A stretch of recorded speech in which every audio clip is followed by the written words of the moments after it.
Do you want to know how I reached the GM title in 8 years? In this video, I'm going to tell you how I went from 800 to 1500. The first year of my chess career started with a very lucky coincidence. You see, I'm originally from Valparaiso, which is a very interesting city from a historic point of view, but it is very different from living in the capital. In countries like Chile, virtually all of the action is happening in a handful of cities, all concentrated around the capital. So what that means is that all of the jobs, all of the opportunities are in one place. And if you don't live there, you just don't have a full picture of everything that's going on. That could have been the case for my chess career. But the lucky thing is that in 2001, somehow the president of Chile had a grandkid who liked chess, and for some crazy reason, they decided to organize a chess tournament in the presidential palace. Luckily, our school's teacher found out about this event and encouraged parents to take us there because it would be a big opportunity.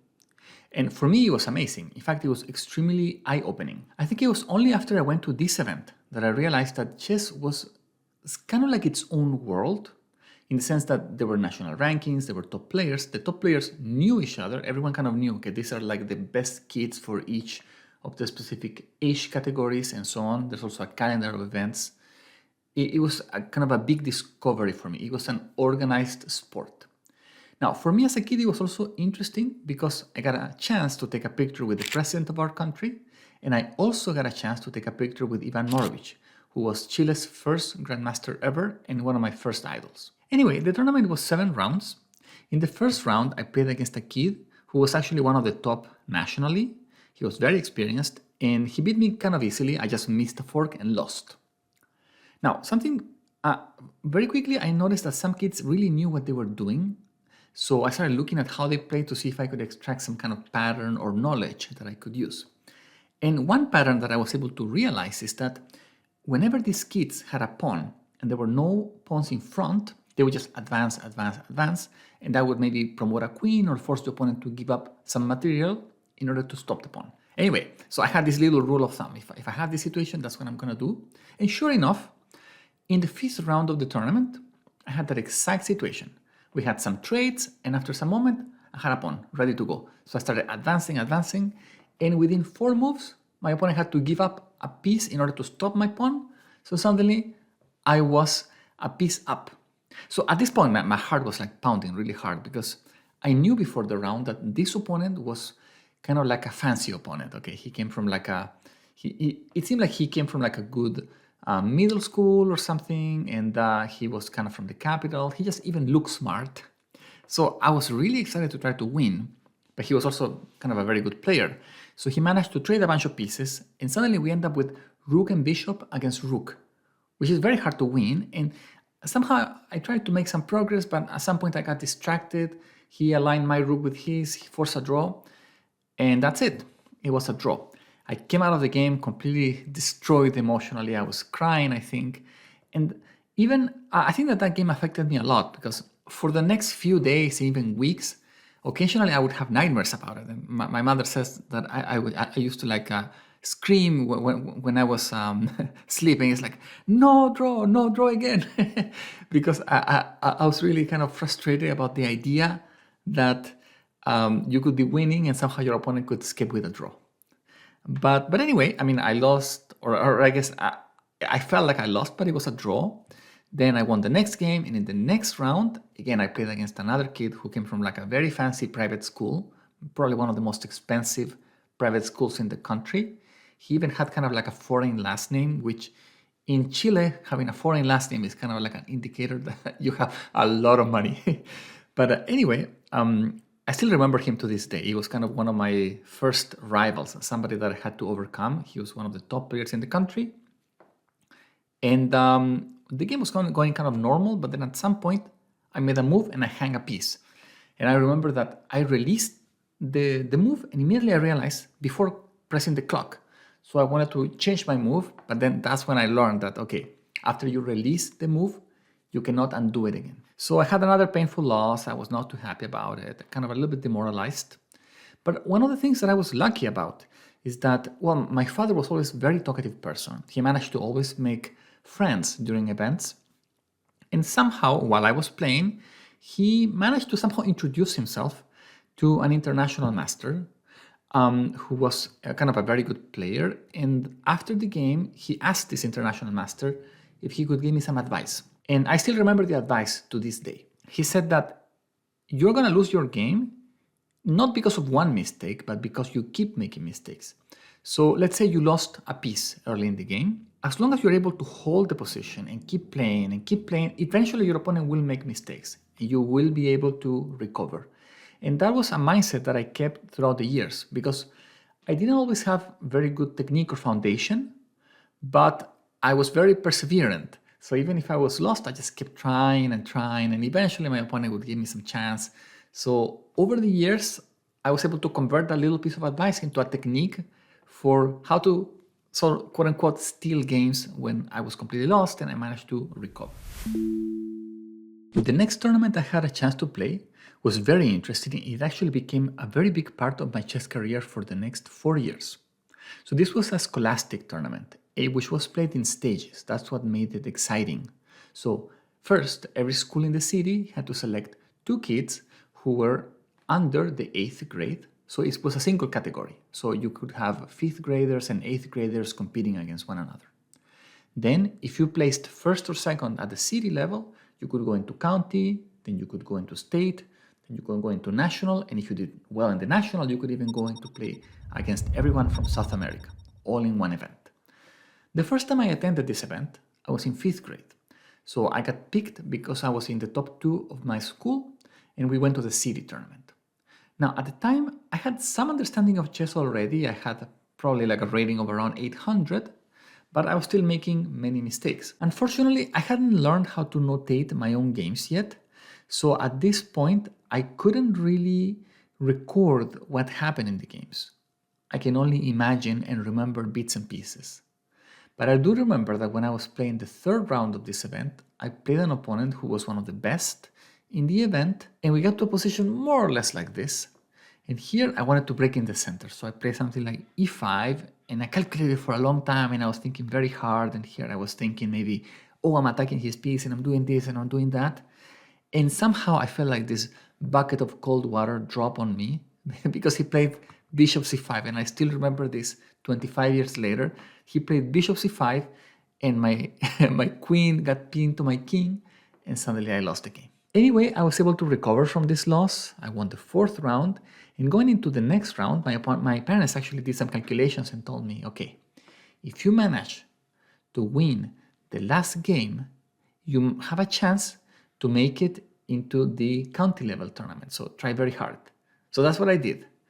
Anyway, I had an interesting game, and when we got to this position, somehow I could smell that there was something interesting. Okay, again, this is just more or less my memory of what happened. And I remember thinking and thinking for maybe like 5 minutes until I found something. And here I played something like rook takes f3. Then my opponent captured, and then I delivered a checkmate. And because of that, I was able to make it into the next round, the county level tournament. Once I got to the county level tournament, obviously the competition was getting a lot tougher. In the first game, I lost massively against a very good opponent who ended up placing around 7th at the national level. And then after losing that game, I won a couple, and I was kind of trending well. It seemed like maybe I will get lucky and manage to progress to the next stage.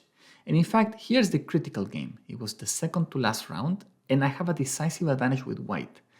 But I still remember this massive blunder. I played some random move. I was trying to choose between 2 different moves. Perhaps one move was d4 and the other one was bishop c4. And I wasn't sure which one to play next. Unfortunately, I chose the wrong one.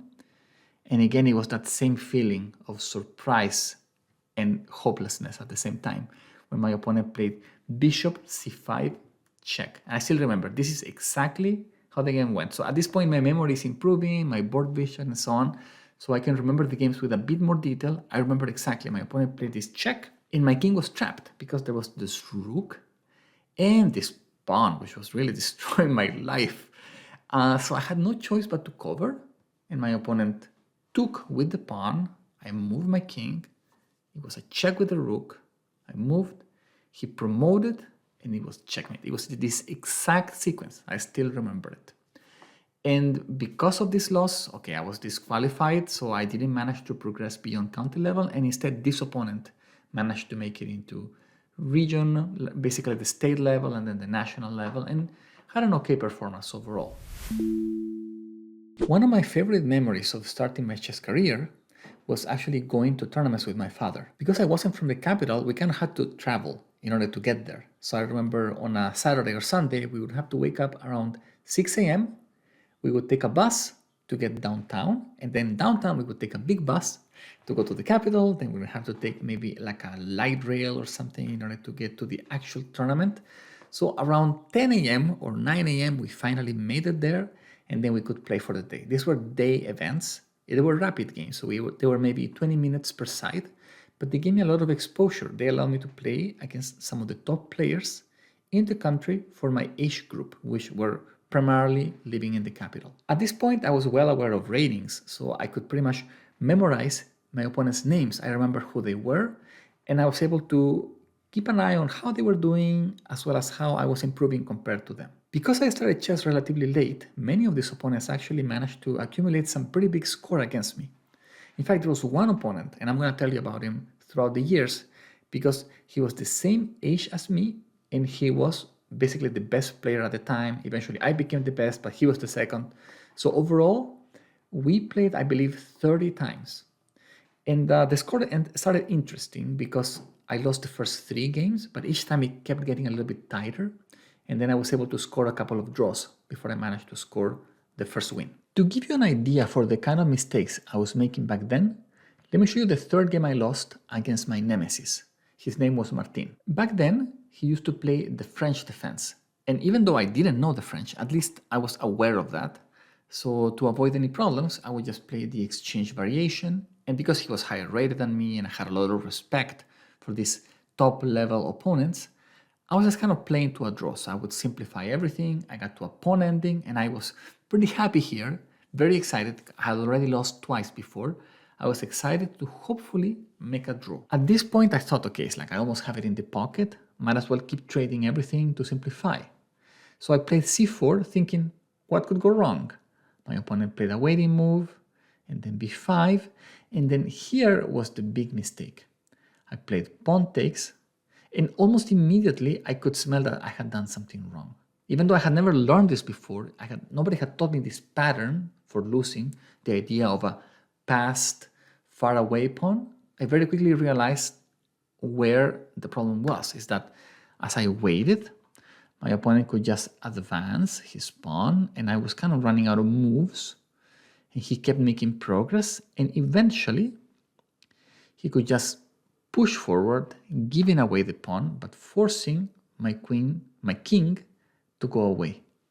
And we got to a position like this. His king was very close, my king was very far, and the game was very quickly over. Let's say king c2, king e3, and all of these pawns are going to be lost. So it was a very painful loss, but I took it well because I had already lost twice before. I knew that this was a good opponent, and I knew that every time the games were getting a little bit tighter, so my time would come soon. Around this point in my career, I was already trying very hard to improve on my own, and I was doing that by reading books. Our teacher in school encouraged me to read the book My System. He told me that the book was hard to read, but it was the best source of information that I could use. So I tried to read that book, and I managed to finish it cover to cover. Now, at this point, this was later the same day, I hadn't finished the book quite yet, but I had read the first 3 chapters or so, and one of those chapters was about outposts. So that's the concept that I tried to apply here. To summarize, the idea that I had learned was that whenever you had a position like this, there were always some kind of outposts that were typically marked by having rooks in semi-open files, and it was generally a good idea to put your knight on the outpost, provoking the opponent. So the way that Nimzowitsch described it, that which I remember, is that if you put a knight on an outpost, your opponent will sooner or later feel the urge to kick it out. So for example, here c4. And the point is that after you remove your knight, suddenly the pawn on d4 becomes a bit more vulnerable because it doesn't have a defender anymore. So that's the beauty. So I played this, and when my opponent plays c4, I thought, he fell on my trap. That's not quite true, but it did give me a very concrete plan. And sooner or later, I would be able to win this pawn. In fact, in this position, after rook d1, rook d8, then c5, then knight c6, suddenly the pawn is lost. The game wasn't exactly like this, but this is almost exactly what I remember. And I ended up winning a pawn, winning the game, and it was my best wins in my career so far. I beat actually a player that was relatively well known at the national level. So it was kind of the moment that some of those opponents I had started to take me seriously. One last very interesting experience I had at the end of 2001 was playing my first classical tournament. As a kid, it's very tempting to just blitz out the moves all the time, so this was a new experience. I had more time and I had to learn how to use it. And the funny story that I remember is that my mother told me before the first game started, you have 2 hours. If somehow you don't use at least 1 hour, I'm not bringing you for round number 2. So the expectation was that I was going to play adults. This was a regional tournament for adults. I was bound to lose vast majority of my games, but the exercise wasn't about winning or losing, it was about learning how to use the time. So I made sure to play very slowly, and I lost in about an hour and a half. But it was an okay game, so my parents were satisfied with my effort, and they kept bringing me, so I was able to play the entire 9-round tournament. And at the end of the tournament, I already had a little bit of experience. I was able to get about 2 points, maybe like 1 win and a couple of draws. And I got to see how real serious players compete. But it was a very good experience in terms of having the patience to play a long game. One fun fact I can share is that my mother was a middle school math teacher. So I think she always cared a lot about my education and wanted to perhaps encourage me to be a bit more kind of math oriented. So growing up, I didn't have a lot of toys, but I remember that I had an abacus, which I think some people used to do arithmetic, but I never used it for that purpose. I do remember that when I was in first and second grade, third grade, I used it to count how many days were left until my birthday. So every day I would remove one ball, move it to the other side, and keeping track. But around 5th grade, when I started playing chess, I started using my abacus to count the number of hours that I had spent training chess. And my goal was to collect as many hours as possible. So it was kind of a big visual reminder of the effort that I had put in so far. As I got to the end of 2001, it was the end of the school year as well, because that's the way things work in the Southern Hemisphere. So it was summer for us in Chile. And I knew that the national tournament was coming up in February, which meant I had around 45 days to train very hard. And my goal was to win this tournament. Now, that was a very unrealistic goal because my opponents were very experienced, had a lot of knowledge. Some of them had international masters as their coaches, one-on-one coaches. So it was almost impossible for me to compete.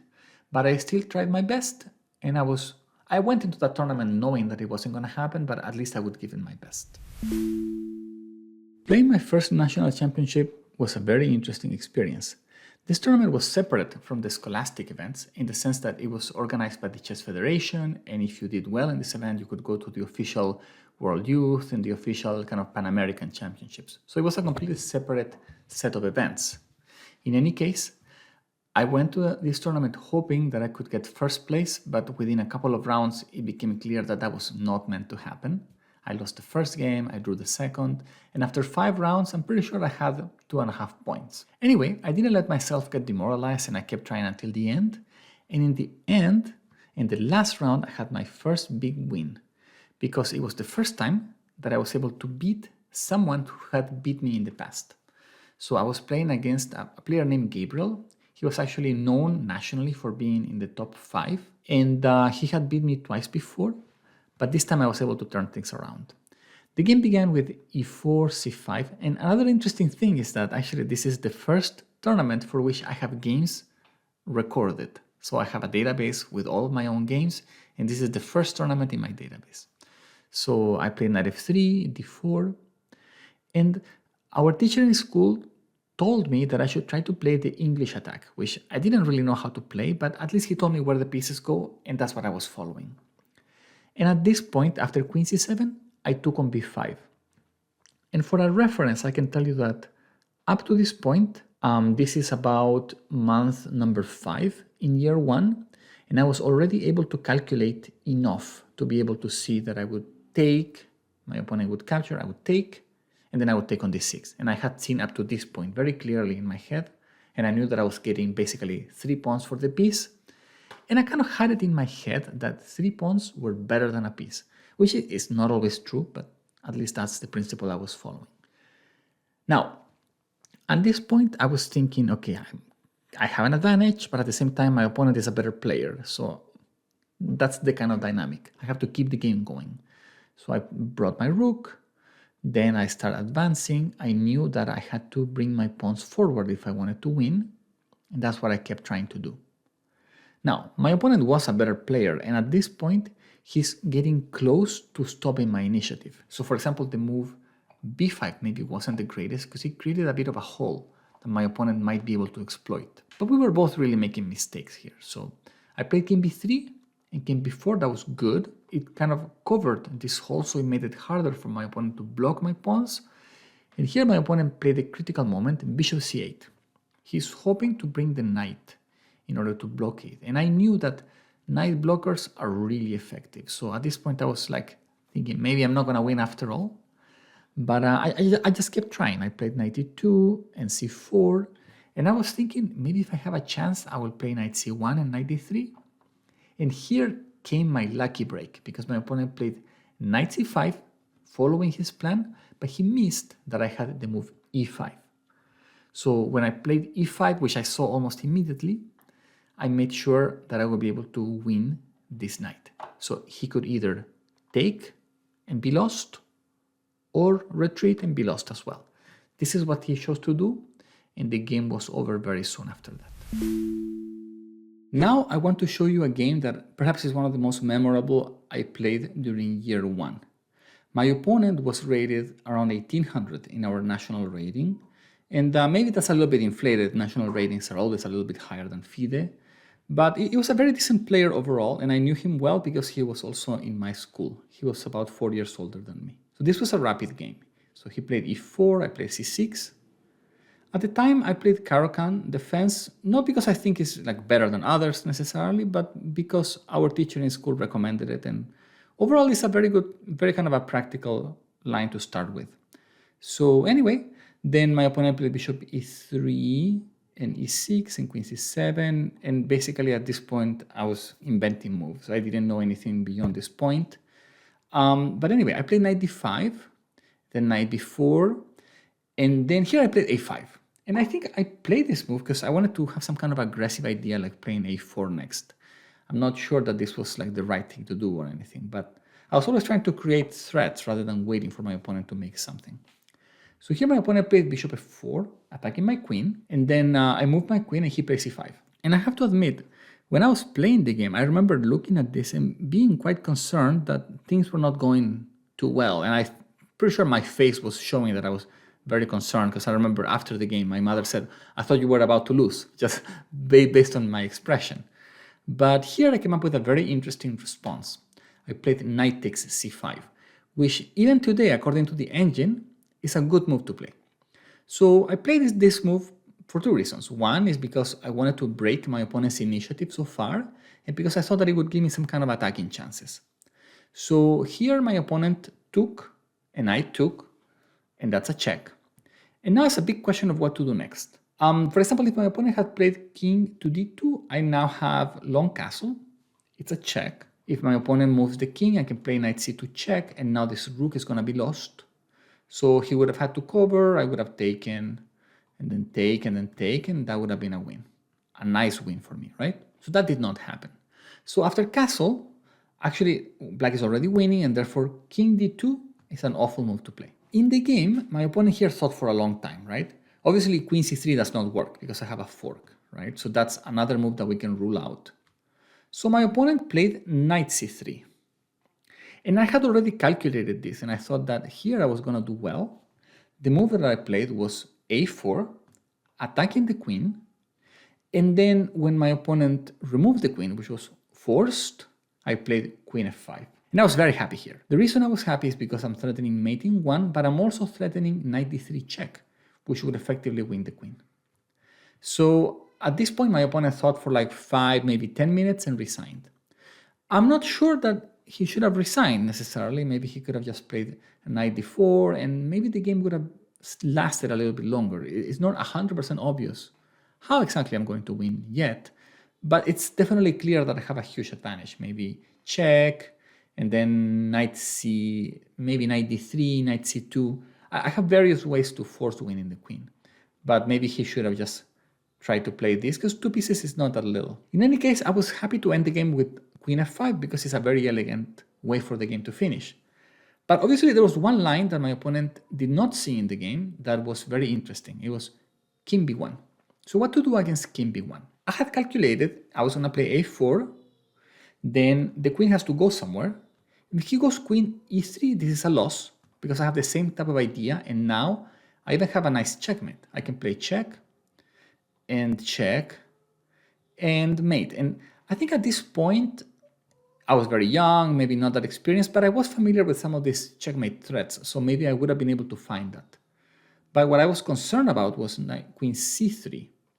And here after check and check, it's not really clear what to do next. Let's say I play knight d4. If my opponent played king a1, this is the move that I was concerned about. I thought I'm going to take the knight, then queen d2, and there is a threat of checkmate as well as recapture. So I thought that this was very kind of a confusing position. Unclear what's going to happen. Maybe I'm losing. Who knows? I was not too happy with that. But I kept thinking and thinking and thinking about this game. And I think it was at this age that I developed the habit of kind of thinking, kind of like running chess in the background in my head. So I was always, whenever I was doing something, going to school, whatever I was doing, I was thinking a little bit about the positions. And here I was able to eventually, maybe like I was taking a walk or something, and I found the move. The move was knight b3. And the idea of knight b3 is I'm delivering a check. And when my opponent takes, I can take, and that's actually a checkmate. So I was very happy when I saw that. And then eventually when I got home and I pulled the board, I was able to figure out that this was winning. So I was very happy about that. But there is one catch, which was that after these checks and knight d4, my opponent had a very clever queen d3, which maybe I saw in the game, I'm not sure. But the disappointing thing about this game was that even though it was kind of beautiful and looked very attractive, my opponent had this move, queen d3. So after I take and I take, it looks like I am 2 pawns up. It's kind of true for now. But it's also true that after bishop e5, my knight is trapped. And basically the only thing that I can do is play a move like either f6 or c5 in order to save the knight. But to do that, I will have to give up a pawn. For example, let's say c5, rook e1, knight d4, and then after take, take, and take, the position is kind of confusing, right? It's like, yes, I am maybe 1 pawn up, but I am behind in development. My king is kind of in a weird spot. My opponent's rooks are active. So I am a little bit better, but it's not that much. So a little bit sad, okay? No game can be perfect, and this is an example. It had a beautiful finish, but there were other lines my opponent could have used to neutralize. The last big event I played in my first year was my first Pan American Championship. These are events where all players from the American continent are eligible to compete. So that would be anyone from South America, plus Central America, plus US, Mexico, Canada, and so on. In this event, there were some very strong players. So for example, in under 10, Caruana was playing, and he managed to win his category with 8.5 out of 9. In my category, there were many strong players as well, like Robert Hess and Emilio Cordova and many other players. I think my category had maybe 6 or 7 players who went on to become grandmasters eventually. So these are very strong events, very interesting to play as well. And I remember going there and just being so impressed with the people that I got to meet. And it was a very interesting experience for me because, once again, I had the opportunity to open my eyes to a whole new world and see a whole new level of professionalism of how good chess players could be, as well as kind of in some ways acquire a new set of idols, people that I could look up to and try to become as good as they were. Something that I found interesting now that I review the games that I played back then is that I was perhaps more afraid than I should have been. In that event, I actually got 4 points out of 9. That means I lost 2 games, I won 1, and I made 6 draws. But the interesting thing is that among the 6 draws, I probably had very good winning chances in about 4 or 5 of those games. So let me show you an example. So in this game, so far things are going very normal, and now my opponent played g5. And I wasn't 100% sure what to do with my bishop, but I thought it seemed interesting to just take on g5 and hope to get some kind of an attack. So my opponent moved away the rook, and I traded. I brought my other rook, and then I played queen f5. And I was kind of trying to enter, play some queen e6, some checks. I couldn't really see it that clear, so my opponent played queen c6, then I played rook e6 to chase the queen away, then I played queen g6, and funny enough, here I offered a draw. The reason I offered a draw is because I couldn't quite see a way to win, and I was getting a little bit nervous because I had been down material for several moves already, and I kind of wasn't seeing it, and perhaps I was just afraid. And the reason that I thought that a draw was justified is that I could see knight f7 followed by checks. So for example, if my opponent played, I don't know, c4, then I could play knight f7, then check, check, and check. So basically I was going out of my way to force a perpetual check. But you see, the funny thing is that in this position, if I had been able to have a little bit more confidence in myself, I would have realized that I could also play check and then just play knight f3. And then pretty much anything my opponent does, just play knight h4 and knight g6 mate. I think this is almost forced mate. Like, I think the engine probably says that this position is like mate in 7, something like that. So I literally offered a draw in a position where the engine says I was +8 or something like that. As you can imagine, after this event, I became a little bit more rigorous about reviewing my own games, and I was able to learn that in many of those scenarios, I had offered a draw when I had a huge advantage, so over time I had to become a bit more ambitious in order to improve my results. As you can imagine, playing my first Pan American Championship was a very valuable experience, but I think that one of the most important transformations actually happened outside of the playing hall. You see, it's very common for chess tournaments to have people selling chess products near the playing hall. And actually for me, that was fundamental because I got to meet someone who was selling a couple of really good chess books as well as ChessBase. So I was able to get that software and a couple of really good books written by Roberto Grau. He is a very good chess author from Argentina. So I was able to get this material, get home, and I had some significantly upgraded training system that I could use going forward.